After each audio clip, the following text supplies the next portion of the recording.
বন্ধুরা, electronics project বানাতে গেলে আমাদের এই লিথিয়াম ব্যাটারির প্রয়োজন পড়ে। তো আমরা এই লিথিয়াম ব্যাটারিগুলো অনেক সময় ল্যাপটপের যে নষ্ট সেলগুলো আছে সেখান থেকে কালেক্ট করি, কিন্তু কালেক্ট করার পরে অনেক সময় দেখা যায় যে এই লিথিয়াম ব্যাটারিগুলো কাজ করে না। যেমন এখানে আমার হাতে একটা ফল্টি লিথিয়াম ব্যাটারি আছে। এখানে একটা জিনিস খেয়াল করেন, আমি এই লিথিয়াম ব্যাটারি এই পজিটিভে ধরলাম এবং এখানে নেগেটিভে ধরলাম। এখানে দেখেন 0.81 0.80 ভোল্টেজ দেখাচ্ছে। সো এই ব্যাটারিটা 1000 বার চার্জ দিলেও কিন্তু এই ভোল্টেজটা আর দেখায় না, বা চার্জার যখন দেওয়া হয় তখন এই ব্যাটারি ম্যাক্সিমাম ক্ষেত্রেই দেখা যায় যে এটা ফুল চার্জ শো করে।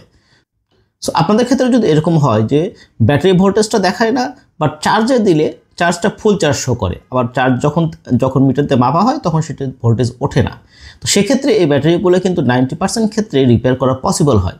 তো আজকে একটা ট্রিক্স দেখাবো যে এই ব্যাটারিটা না খুলে কিভাবে এটাকে রিপেয়ার করা যায়। তো চলুন সে জিনিসটা ট্রাই করি।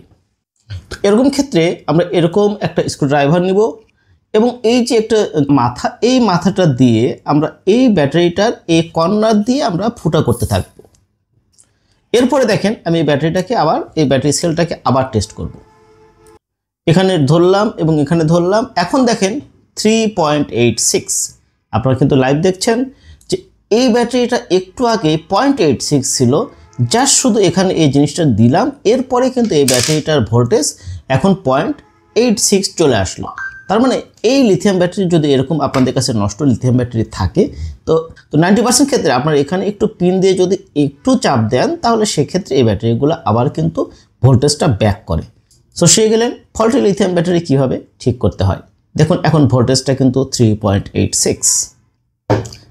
সো এরকম ট্রিক্স অ্যান্ড ট্রিক্স পেতে অবশ্যই আমার চ্যানেলটি সাবস্ক্রাইব করবেন এবং আমাদের সাথেই থাকবেন।